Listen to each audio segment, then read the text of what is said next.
is Chris. This is Cassie. We adopted 4 years ago, back in 2018.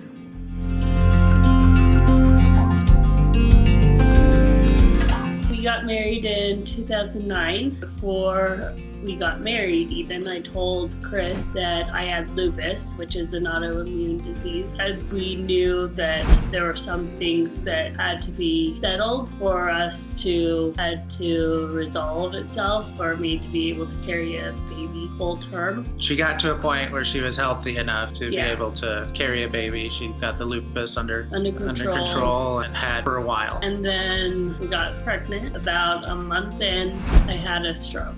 That threw us through a loop. It totally undid all of our plans and we miscarried our baby. But then after about 4 years, so it was 16, we decided that adoption was the way we wanted to go. Yeah, it is just a matter of, many couples struggle with infertility and other issues. And ours was probably a medical situation that doesn't come up very much, where the pregnancy was the catalyst for a stroke. And so once that became our primary focus of getting Cassie back healthy and able to do things, to recover a lot of what was lost physically and mentally, emotionally. Adoption's a part of our family in a number of ways already. We felt that was the best way to go to have a family.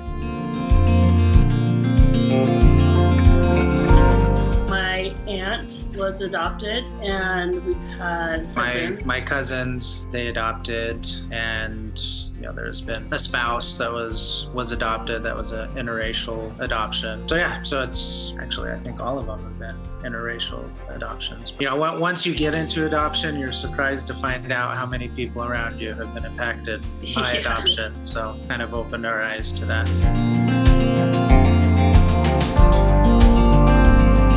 We knew we wanted to adopt, so the only other option was agency adoption, so we just did it. And I think it's putting yourself out there maybe in a little different way. Usually social media is a little more highlights the best parts of your life. And with adoption, you have to be willing to be vulnerable, post the good and the bad, which helps you to relate to people and give a better sense of your identity, your values, your lifestyle, those kind of things. It was a new experience. We didn't know what to expect, and you have no idea what to expect, really, even if you have people in your life that have been blessed through adoption, or they can tell their story, and your adoptive story is going to be completely different. And so there's a bunch of variables that go into it.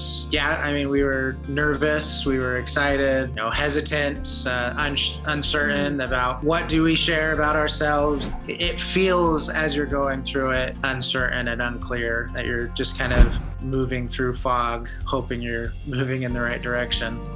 Yeah, and I was a little unsure because I'm disabled. My right side is partially paralyzed. And so I was like, I didn't think that we would adopt, but putting it out there was a stretch for me.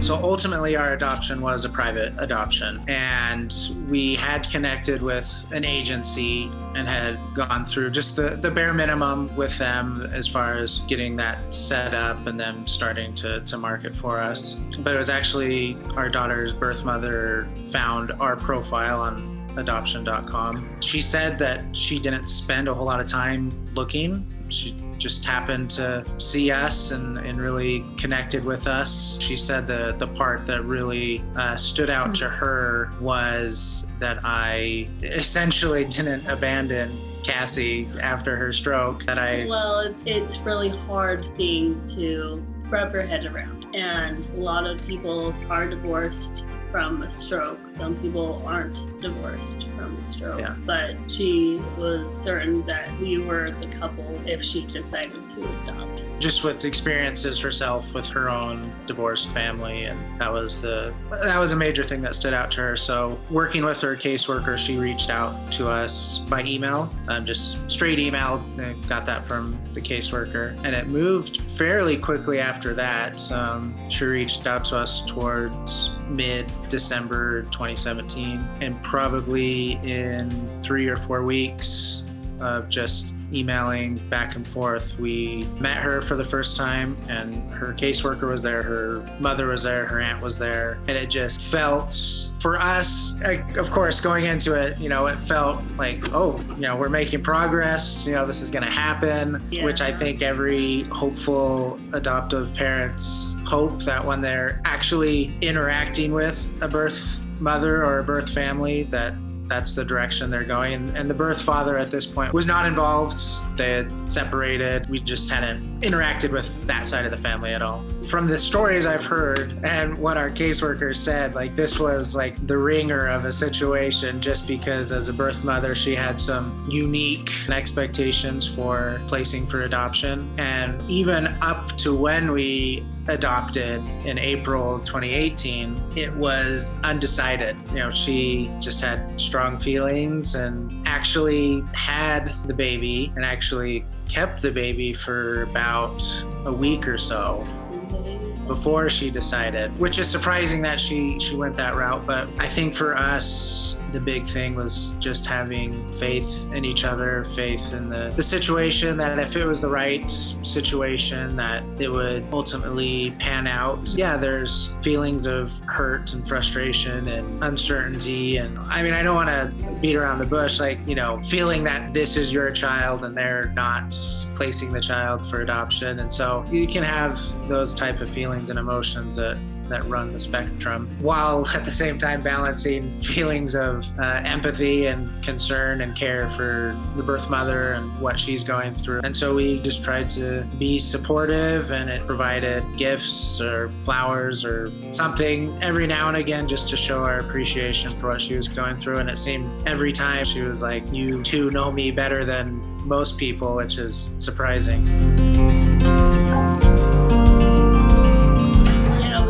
An open adoption with both parents, actually. Well, we had a semi-open adoption with the birth father from the beginning, because we emailed him and he emailed us back and everything. About a year ago, we decided that we needed to take a step forward and meet him and bring in our daughter. It was really great. We have an open adoption with both birth mom and birth dad. And we generally see the birth mother at least once a month, maybe more times, but we text often and share pictures. And I think it's important to just establish, as part of the process, what the birth mother needs to heal, and it's certainly a balance that you just kind of have to work together and trust each other, because sometimes the situations are different, and each individual heals differently and adapts differently to the new situation. And we realized that we know that we can't make her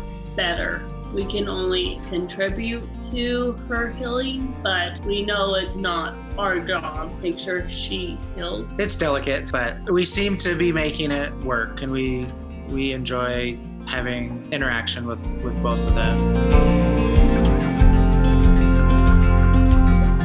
Yeah, so with being unclear about everything with adoption, we wanted to be frugal and not overexert ourselves. So we had a private adoption. We had an agency. We were putting ourselves out privately through Facebook, Instagram, pass along cards. We had a blog. We had Adoption.com. Specifically with Adoption.com, the domain itself is people search for adoption, and it's going to be the first place that they would probably go to. And so with that sort of breadth of reach, we wanted to have an Adoption.com account. And so I think for us, maybe our messages, I think Adoption.com is a great place to start. I think it's good to diversify how you're getting yourself out there. And trying to adopt again. And we're trying to adopt again. And so, we updated our Adoption.com profile. And now, we're in a situation where we're kind of like, every adoption is different. And the way that our daughter came into our life is probably not the way it's going to happen again. And so we can't be comfortable.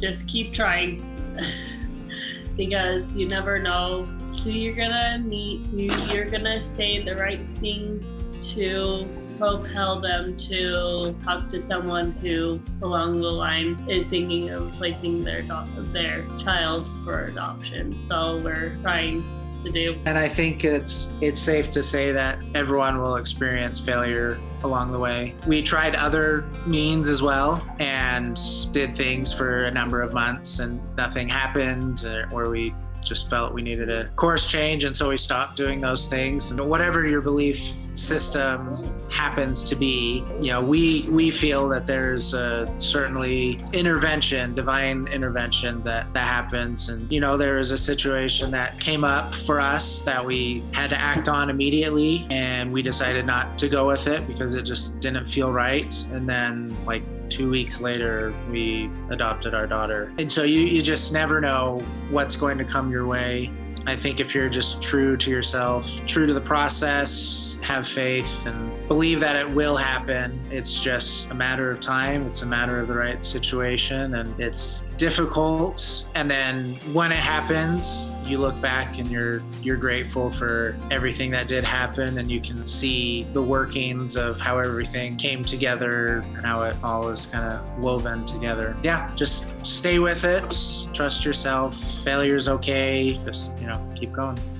We're in the process again. We're trying to adopt again, and like we said, we're trying the same things we did before, and it feels different this time. But we're only human.